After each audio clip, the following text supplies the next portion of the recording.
buenos días. Buenos días. Aquí estamos. ¿Qué tal? Otro año más, bienvenida. Este es el primer programa del año para mí. Es un placer como siempre. Uh-huh. Y bueno, hemos empezado un año como que interesante, turbulento. Uh-huh.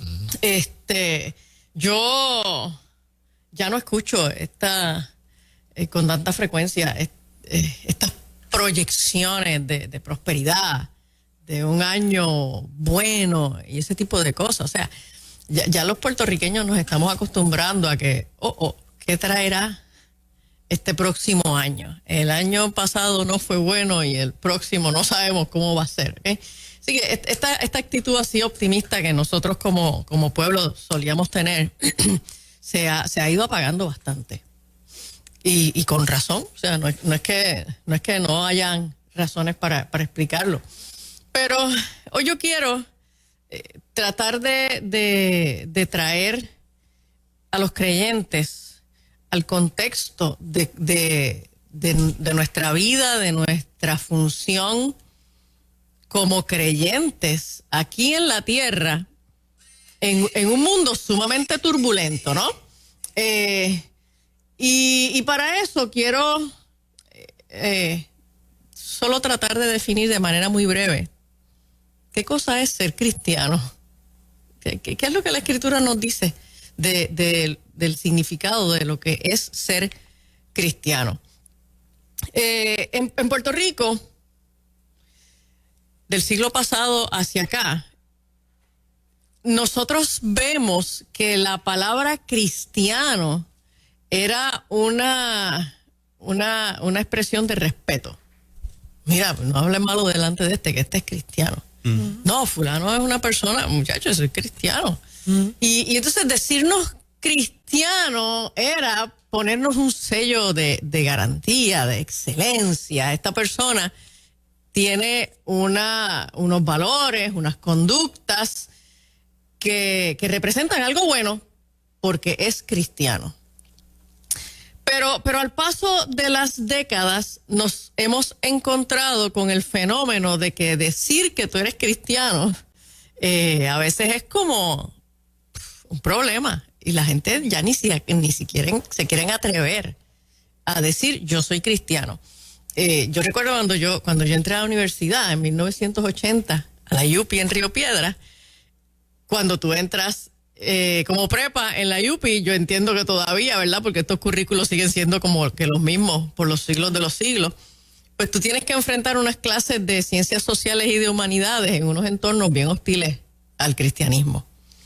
Y una de las visiones que nosotros teníamos claras desde el principio era, mira, tú te vas a meter ahí en ciencias sociales y en humanidades y vas a empezar a coger unas clases con unos profesores que son contrarios, ¿verdad? Enemigos de la fe. Y te van a atacar, pero allí tú tienes que dar testimonio. Uh-huh.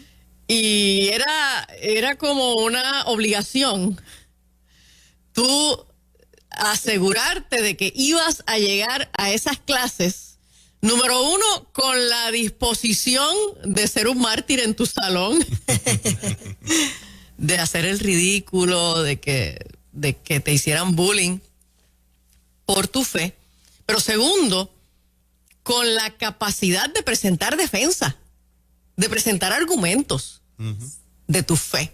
O sea, no era solo llegar al salón y aguantar presión y decir, mira, yo soy cristiano y yo no creo lo que el profesor está diciendo y lo que sea, ¿no? Y este reclamo de derecho, usted tiene que respetar mis creencias y yo respeto las suyas. No era eso, era tú meterte en la palabra y meterte también en otras referencias extrabíblicas para tú llegar allí y decir, mire, profesor, que con todo el respeto, yo tengo una idea distinta y mi idea se basa en esto y esto y esto y esto, y que tú pudieras articular. Como dice la defensa. Exacto, como dice Pedro, presentar defensa con mansedumbre y reverencia de la esperanza que hay en nosotros. Y estar dispuesta a no tener jamás A en la clase. Estar dispuesta a que te pasaran el rolo en la clase, porque el profesor era el dueño del bate y la bola, y tú sabías que te iban a crucificar en los exámenes. Bueno, y uno iba a esas, ¿no? Ajá. Pero al paso de las décadas, nosotros vemos un cristianismo más conservador, más políticamente correcto, más polite. ¿Okay? Y entonces los cristianos, yo no sé si fue que en algún momento se quedaron con la idea de que ser cristiano debía ser algo que atrajera hacia nosotros el respeto de la comunidad. Y ahora al encontrar una respuesta adversa, pues se retraen. Pero la realidad es que desde el día 1, la palabra cristiano en la iglesia primitiva, en el libro de los Hechos, se presenta como una palabra despectiva. Cuando a los cristianos se les empezaron a llamar cristianos, y ese cristiano lo que significaba literalmente era seguidores de Cristo, pues era una expresión despectiva hacia esa gente. Y entonces nosotros tenemos que siempre tener conciencia de que nosotros no somos de este mundo. El mundo es enemigo de la cruz de Cristo y por definición nosotros vamos a enfrentar la misma oposición y vamos a sentir esa misma enemistad de parte del mundo hacia nosotros que experimentó el mismo Jesucristo y que lo llevó a la cruz de la manera en que fue. Ahora, en la Escritura, cuando se habla de cristianos, el cristiano fundamentalmente implica dos funciones, dos cosas. La primera es ser discípulo. Ser discípulo. Cuando tú eres seguidor de un maestro en particular, pues qué sé yo, en Puerto Rico hay unos grupos de personas que conservan unas ideas de Eugenio María de Hostos. Esos son los hostosianos. ¿Okay? De hecho, Eugenio María de Hostos tiene un libro, tenía, porque ya él no, el libro existe, pero él no, que se titula La moral social. Y es complicado, Eugenio María de Hostos escribía en un lenguaje bastante complejo, pero es un libro bien interesante, así que si usted logra conseguir una copia de ese libro, yo lo tengo y las páginas, ¿verdad? Cuando las va a virar, pues uno tiene que cogerlo con cuidado porque están ya tostadas y se parten. Pero es un libro muy interesante, de esa perspectiva de su siglo, de lo que era la moral social, ¿ok? Y entonces la gente que sigue en las enseñanzas de un maestro, por ejemplo, Eugenio María de Hostos, pues son los hostosianos. Y pretenden traer a la vida diaria, a la vida comunitaria y a la enseñanza a los demás aquellos principios que aprendieron de ese maestro. ¿Ok? Y cuando nosotros nos referimos a nosotros mismos como cristianos, lo primero que tenemos que entender es que nosotros somos discípulos de Jesús. Él es nuestro maestro y nosotros queremos no solo acuñar las ideas, las enseñanzas de él, sino también replicarlas en un comportamiento diario que le permita a la gente ver la convicción de nuestras creencias. Esto es lo que yo creo, esto es lo que yo sigo, por eso es que yo vivo de esta manera. ¿Okay? Y cuando nosotros hablamos de estos discípulos, interesantemente en la Grecia y la Roma antigua, que es, ¿verdad?, toda esa cultura grecorromana de la que nosotros recibimos esta herencia occidental, cuando se hablaba de maestro, el maestro era una persona que quería, su meta era que sus discípulos se convirtieran en algún momento en maestros a su vez. Y eran los discípulos los que escogían al maestro. En la diversidad de filosofías, pues una persona que quería seguir a alguien escogía a qué maestro quería seguir. Los discípulos escogían un maestro. Las enseñanzas de este me hacen sentido, estas son las que yo quiero seguir, y perseguían esas enseñanzas en aras de en algún momento ellos convertirse en maestros a su vez. Pero en el cristianismo, el maestro escoge a los discípulos. Y la función de ese maestro es única. El discípulo no se va a convertir en maestro. El discípulo va a ser discípulo eternamente. Nosotros siempre vamos a ser discípulos de Jesús. ¿Okay? Y en Marcos, en el capítulo 10, versos 42 al 45. Hay la siguiente escena, ¿verdad? Con Jesús. Jesús, llamándolos, les dijo: ¿sabéis que los que son tenidos por gobernantes de las naciones se enseñorean de ellas y sus grandes ejercen sobre ellas potestad? Pero no será así entre vosotros, sino que el que quiera hacerse grande entre vosotros será vuestro servidor, y el de vosotros que quiera ser el primero será siervo de todos. Y entonces esta enseñanza de Jesús era bien revolucionaria como maestro, porque le está diciendo a sus discípulos: la aspiración de ustedes como discípulos míos no es ser cada vez más grandes y entonces tener un grupo de gente que les sirvan a ustedes y ustedes enseñarles. La aspiración de ustedes como discípulos míos es ser discípulos siempre y ser servidores de los demás. Ok, esto cambia el juego. Esto no es lo mismo que enseñaban los demás. Y entonces en Juan, en el capítulo 13,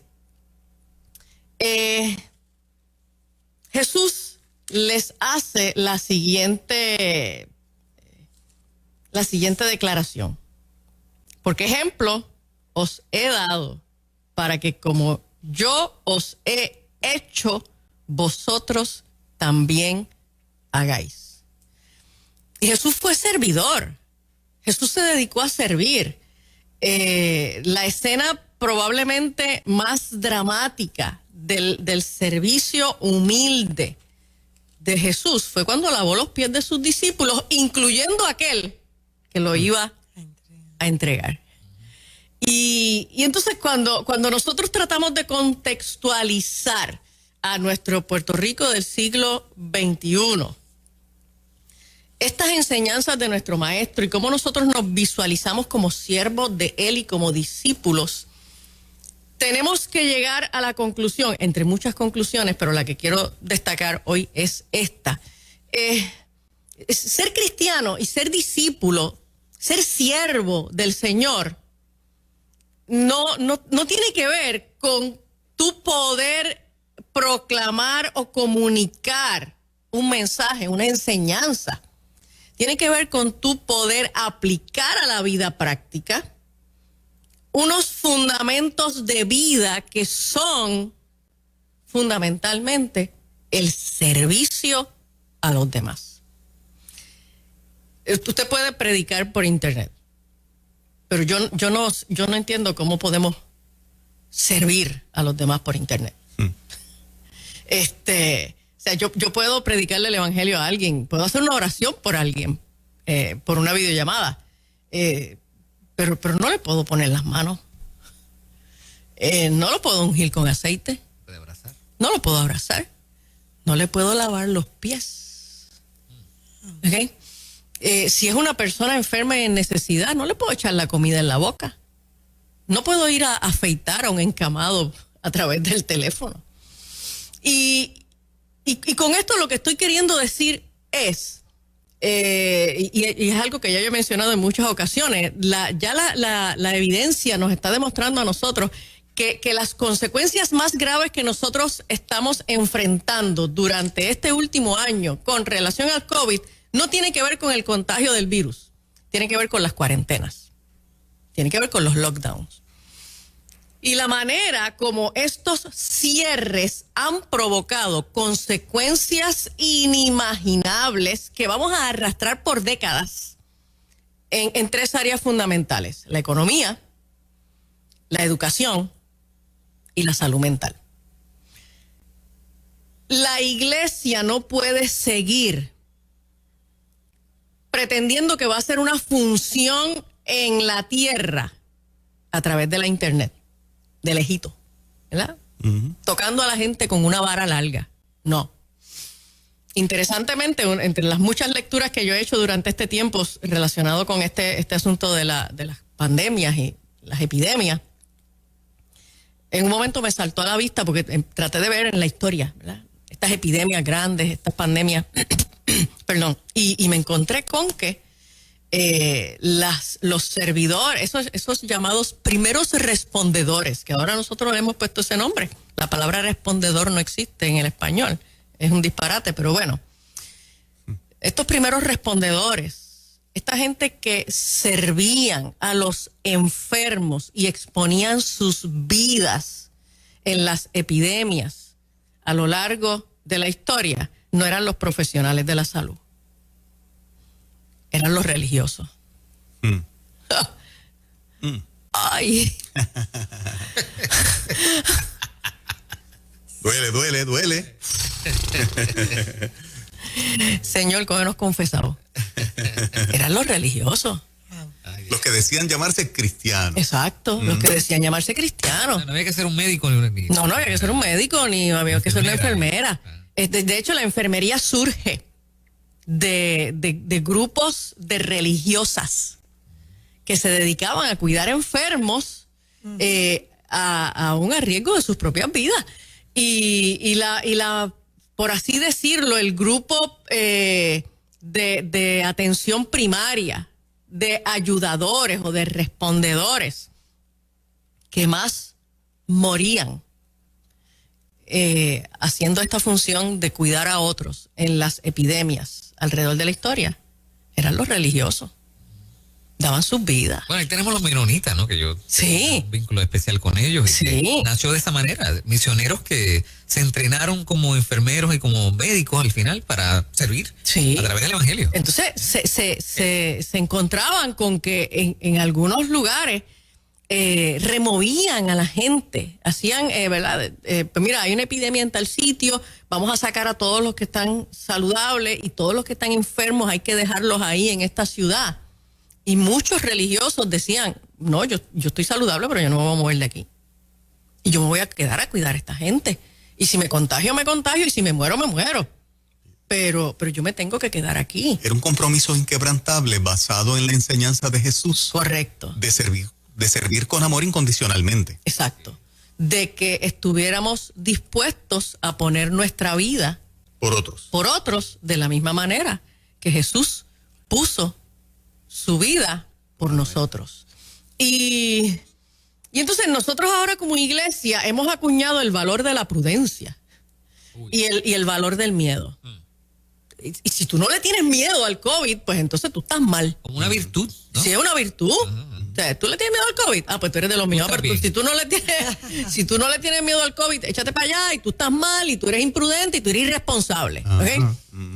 Y quiero enfatizar, yo no estoy haciendo un llamado a la irresponsabilidad. Correcto. Pero exactamente cuál es la doctrina que nosotros creemos. ¿Qué es lo que nosotros tratamos de cuidar celosamente? Mi salud, mi economía, mi familia, o yo estoy tratando de cuidar celosamente mi salvación. Yo estoy tratando de cuidar celosamente ese llamado que Dios me hizo de servir a los demás. Pero cambió de la pandemia para acá, ¿usted cree que antes? No, yo creo que ya nosotros teníamos ese terreno. Yo creo que ya nosotros teníamos una cultura de iglesia muy frágil, donde el servicio, ese servicio sacrificado y esta idea de la muerte como ganancia, ya no es la doctrina fundamental. Nosotros como iglesia tenemos que reconocer que nos hemos abrazado demasiado al mundo. Y a un mundo que no necesariamente, cuando digo abrazado al mundo, no me refiero a abrazado a unas conductas pecaminosas.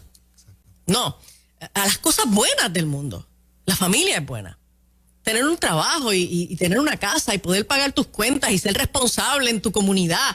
Eso es bueno. Pero ese no es el norte de la vida de un creyente. El norte de la vida de un creyente es ser un siervo que imita paso a paso las enseñanzas de su maestro, y las enseñanzas de su maestro nos dirigen a nosotros a entender que somos siervos para siempre.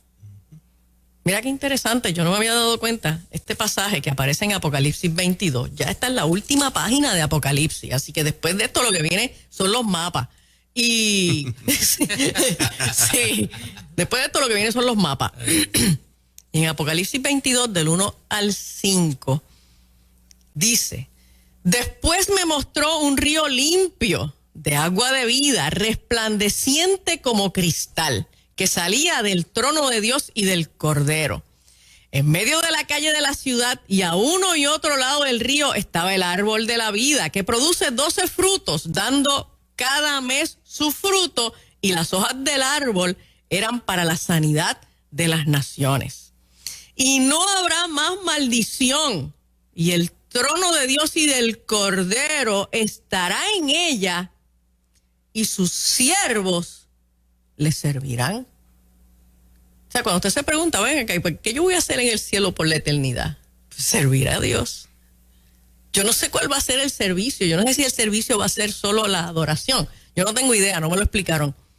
Pero allí va a estar el trono de Dios y del Cordero.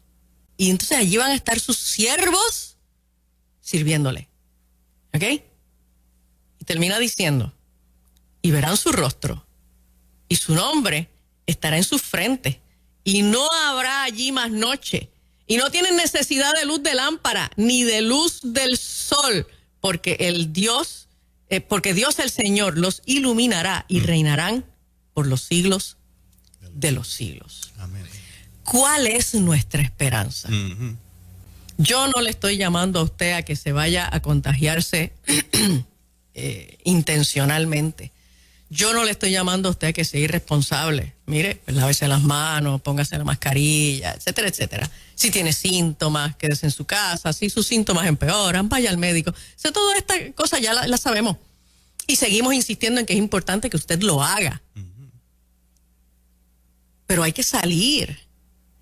Los siervos de Dios están dispuestos a servir en obediencia al llamado de su maestro, aunque les cueste la vida. Los siervos de Dios no vivimos en temor, mucho menos en temor de la muerte, porque nosotros sabemos dónde está puesta nuestra esperanza. Y si no le servimos aquí, no estaremos delante del trono para servirle allá.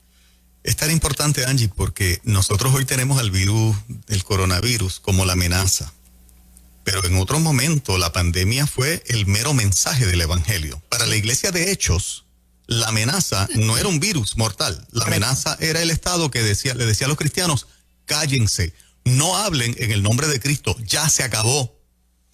Y pagaron por esa pandemia del mensaje, por el mensaje. Se convirtió para ellos en una pandemia. Sí. Pero estuvieron dispuestos a pagar con su vida. Porque era contagioso, ¿sabes? Imagínate, tenía miedo el estado de tanta gente que se convertía. Si no nos acostumbramos a este tipo de discipulado, cualquier cosa nos hace quedarnos encerrados en la casa, sí. Porque en un momento es una cosa como el coronavirus o COVID-19, pero en otro momento es simplemente el mensaje del evangelio, que nos van a pedir lo mismo. Cállense, sí. No lo lleven, no hablen en nombre de Cristo, basta ya. Sí. Y tú tienes que decir, me callo y me quedo en casa y no hablo más de Cristo porque mi vida está amenazada.